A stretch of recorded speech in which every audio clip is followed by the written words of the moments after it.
สบายดีจ้าสบายดีพี่น้องสบายดีสุขุสุขคนครับสวัสดีตอนป้าต้นดูต้นนี้ใหญ่ไว้เลยสวัสดีตอนบ่ายนางอัมบาลานะตอนแรกนัดกันว่าสีเข็ดน้ำข้าวปุ้นกินได้เช้าปลาคอยน้ำปลาคอให้เจี๊ยบมาบัดแล้วปลาเขาจะเห็ดกินแล้วเลยบ่ได้เห็ดมาหาเพิ่นนอนมาแต่ฟังลำคืน11 โมงก็เลยบ่ได้อยากรบกวนเพิ่นไปเพิ่นพักผ่อนก็เลยขึ้นไปเล่นกับอาริสโอ้ยเล่นกับอาริสสุดยอดพี่น้องเอ้ยเลี้ยงเล็กน้อยนี่บ่ไหววะ ดื้ออีหลีพอลึงฮะแล้วก็ดื้อขึ้นขี้ขึ้นโคมยุ่งมุนยุกตัวนี้น้อยนะต้นคูณเจ้าเก่าเจ้าประจำสมัยก่อนกับอำมาลาเนาะเห็นสมัยก่อนก็นั่งอยู่ใต้ต้นคูณนี่แหละดอกบ่ค่อยลายไปได้เป็นหากเจ้ารับซื้อเลยเนาะหมากคูณนะแม่นบ่พี่น้องนี่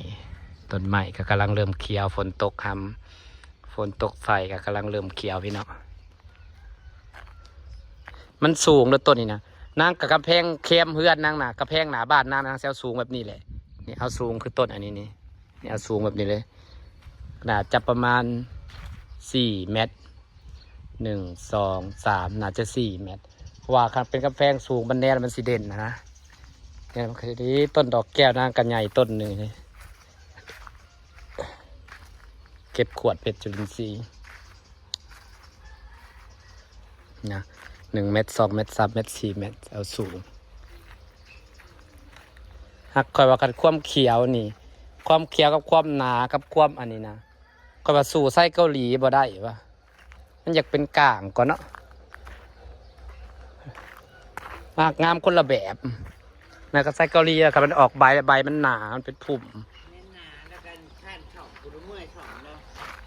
มันอยากเป็นก่างกว่าไส้เกาหลีเนาะว่าปะแต่ต้นหนางามเนาะใช่ก็ดีนะหักฉันว่าคันให้ความหนานะไส้เกาหลีหนากูงามกว่าใบมันแบบว่ามันสิเพราะว่าตัดเสมอได้บัดนั้นก็เขาตัดเป็นพุ่มมันเด้โอ้ทีเดมันก็งามอยู่เด้เดทางเขา2 ต้นนะก็เป็นพุ่มตะกี้ก็ปลูกใส่กระถางแล้วมีทุกบอกลงดินมันจังได้งามเนาะต้นนี้เนาะมันดินมันเบิดยาฝุ่นห้องงามเสียบอะไรเนาะซ้ำเอาสมัยเฮียดซ้ำอยู่บ้านเฮานะเขาเจ้าเป็นคายขี้ดินดำเนี่ยใช่เฮ้ยขี้ดินห่านดอกไม้นะแม่ขี้ดินดำขี้ดินแถวปักซอกมีบ้านดอกไม้มีบ่ห่านขายเบียร์ไม้ทางหลัก35ถ้าขึ้นสวรรค์ผู้มึงไปซื้อมาให้เด้อขี้ดินดำมันเด้ขี้ดินผงๆนะขี้ดินดำๆนะอันนั้นแหละเขาเอามาซ้ำต้นไม้นะมันสิติดคันเขาซ้ำถ้าขี้ดินห้ามันบ่ติดมันบ่โป่งอากาศติดจะยากแม่นเอาเกาขี้ดินดำสกัดทาแล้วเขาเสียบไปแล้วเขามัดถุงยางไว้นะเดือนหนึ่งมันก็ติดนะจ้าได้ทางเข่าสวนนะกำลังงาม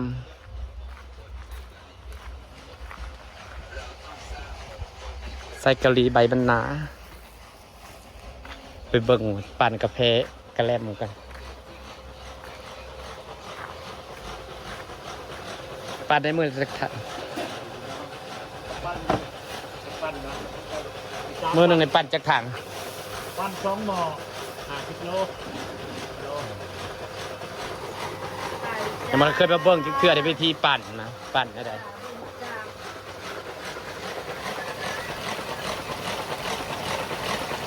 เอาต้มก่อนบ่ต้มปรุงรสก่อนบ่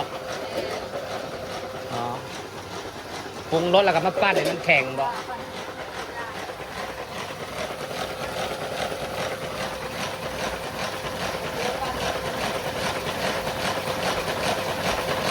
ประมาณนั้นน่าจะเป็นทางไอติมบ่เอาปั้นแล้วมันก็สิแข็ง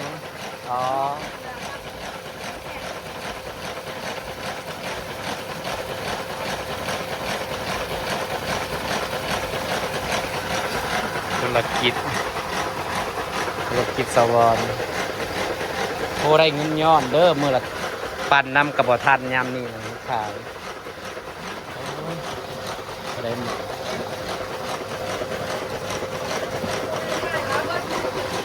เพื่อมันสีแข็งทางนึง เออคนที่ได้ทั้งมันก็เป็นง่ายเบิดมึงนี่แหละ มันมีนวัตกรรมใหม่แบบว่าแซ่ฟิตและแข็งรถบ่ มือละสี่สิบห้าสิบโลนี่คือเอาเบิดมือเลยเท่าคำคือเครื่องไว้ใจมันเครื่องง่ายนี่เครื่องง่ายกับนี่ที่แบบมันบริษัทแพงอย่างไรมันเอาของเครื่องปั้นง่ายอยู่นะเด็ดมันจะแพง อ๋อแต่ว่าเขาปั้นแหละแข็งเลยบ่ต้องใส่น้ำแข็งนั่นบ่ กินไข่แห้ง แต่กับจังหวัดนี้ก็บ่จับมันจะบ่เปลืองน้ำแข็งบ่เปลืองเกลือ มีระบบของมันแม่นบ่แต่ว่าปั้นแล้วก็แข็งเลยแม่นบ่แต่ว่าทันสมัยกว่าบ่จักปีหน้าผ้าใหม่กับเปลี่ยนโอ้ยขายได้ทุกมื้อ ได้ชั่วโมงได้เก็บเงินเปลี่ยนแสนมันเป็นของง่ายนี่เจ๊ไม่ใช่เป็น ระดับแสนไปเลยเนาะ อันนั้นมันบอกว่าแสนละเครื่องปั้นนั่นที่เป็นรุ่นใหม่เลย เครื่องใหญ่เนาะ เครื่องใหญ่เลย ปั้นได้เกิดจะโดน เพราะมันก็สิเป็นระบบทันสมัยมันก็ปั้นแข็งรถแบบว่าบ่ต้องมาเปลืองเกลือเปลืองหยังเอา เช็ดได้เนาะแต่ละชิ้นเช้าโลเดี๋ยวเครื่องหนึ่งเป็นหนึ่งปั้น มันก็สิไวบ่จัก ไว้ไหน มันก็คุ้มมันก็สิลดต้นทุนตัวพวกกันนี้เนาะเดี๋ยวนี้อีหยังก็เฮ็ดทันสมัยไปเลยเห็นบ่เขาเจ้าเฮ็ดส่งขายน่ะส่งว้าวขายดีเลยกะแลมพวกนี้แบบว่าเขากินง่ายเดิตามห้านหมูกระทงหมูกระทะเขาก็กินเนาะว่าเขาเจ้าพอเขาเจ้าเฮ็ดขายเขาเฮ็ดใส่กล่องกระดาษให้เดิมันสิมีกล่องของมันน่ะเนาะเขาเฮ็ดเป็นกล่องมันกล่องแล้วเจ้าก็ส่งอ่ะเนาะคนหมักกินมันกินง่าย พายตามห้างเนาะ ตามห้านอาหารตามอย่างหันเด้แต่พวกกระโรงงานเขาเฮ็ดส่งเขาเฮ็ดเป็นใส่กล่องมันหันเด้กล่องละแล้วเขาเจ้าก็ได้กล่องนึงก็แพงอยู่ใดรถนั่นรถนี่ ลองโม่บอกว่ามันไม่ดูเลยมันยืดเลยลองโม่คือแบบ ประมาณนั่นแหละประมาณนั้นแหละเนาะแล้วนั่นแหละเขาส่งขายอันนี้ ส่งข่าวหนังแพงเลยเธอเนาะมันก็บอกเปื่อยเนาะ เขาใส่กรณีเขาส่งกล่องเย็นเด้ เนาะ อันเดียวกับไทยอันแหละเห็นว่าไทยเขาส่งกุ้งส่งหมึกส่งอะไรยังส่งสดๆพอเขาก็ว่าสดๆไปเขาส่งแบบบ้านทำมันก็มือเดียวมันก็ฮอดเนาะเขาก็ส่งใส่กล่องเย็นมันก็มือเดียวสาเห็นในเพจเขาเจ้าขายเขาเจ้าส่งนะป้า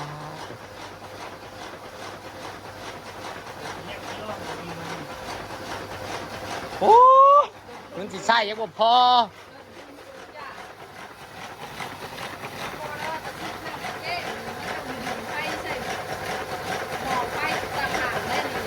แม่นไฟมันต้องแห้งเนาะ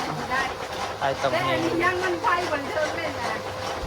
ได้นี่นะเอาลงเปิดใช้พร้อมกันสักวันก็ยังบ่ได้ตัวนี้มันบ่มุน ผมแนวเฮือนนี่กำลังใหญ่ก็แห้งเลย ต่อจะมีต่อไปเห็นเนาะต่อคงต่อไป คันเฮาเข่าไฟสำหรับมันเองโดยตรงเลยก็สิแห้งเนาะเป็นบอกเบิ่งจังหวะเครื่องปั่นกลัวไฟบ่แห้ง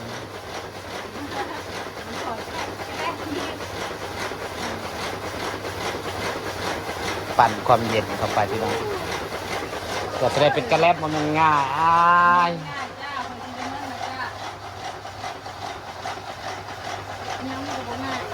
หมักข้าวหมักคือรกน้ำเกลือเดี๋ยวนี้นะ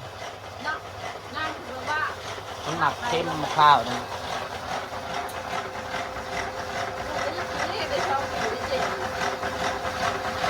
บอกคันแมงบอกกินใบเป็นอย่างไงไว้ตาแมงกินใบเป็นเสือ ไม่ใช่ก็มีแต่ยอดจะตายเนาะ แมงคอยเอามาให้อยู่ได้เรื่อยได้รวยแต่กล้องนึงบุซ้ำสีไส้เอามาลาเอาเข้ามาใส่กล้องโห้ยแม่กันดินะเศร้าเลยแหละอยู่ในเพื่อได้รวยแต่กล้องนึงบ่ต้องโห้ยหลายดอกคอยเอามาให้กล้องนึงพุ่นน่ะบักได้หลายหนึ่งเอามาหยอดใส่เดี๋ยวกว่าจะอยู่ใส่อยู่ในเพื่อได้รวยบ่จักเอามาหยอดสิยอดดอกพร้าวได้ไหมบริทาบีลอยมือสงกรานต์ก็เอากล่องอันช็อกมาไว้อยู่เพื่อได้รวยกล่องหนึ่งนะซ้ำซีไส้กล่องเดียวก็ได้มาหยอดยอดดอกผ้านี่ไหมจักบริทาเราเอาไว้ในสายบริเห็นเอามาหยอดยอดดอกผ้าตัวมันตายนี่งานหมดแล้วห่างไปเพราะฉะนั้นต้นมันใหญ่มันสิงามอันนี้มันหมักน้ำเนาะเฉพาะกูปลูกมันจังบ่ขึ้นจากเถื่อต้นนี้น้อยดินมันแห้งนะ สิซื้อมาใหม่เอาสิปลูกแคมหน้าแบบนี้ มันดกมันจะเป็นแท่งเนาะ ว่าบัดต้นมันใหญ่มันสิดกแล้วมันสิออกเป็นแซงตามงามันนะเฮ้ยมันสิงามมันสิไปหาเบี้ยใหญ่มาปลูกก็สิปลูกใส่บอนนั่นขี้สีบอนมันจะงามเนาะ มันต้องอยู่น้ำตลอดมันเปิดน้ำใช้ตลอด มันหมักน้ำ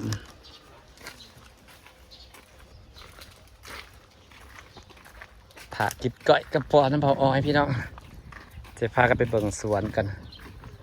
ฝากบรรยากาศและสนิทจ้าง่วงก็สบายเนาะกินเพื่องนี่เพื่องแบบนี้คันง่วงบ่เหยียบเอาหัวเสื้อเฮ็ดเพื่องมาบาดลงมาทำสิกินเนี่ยนะ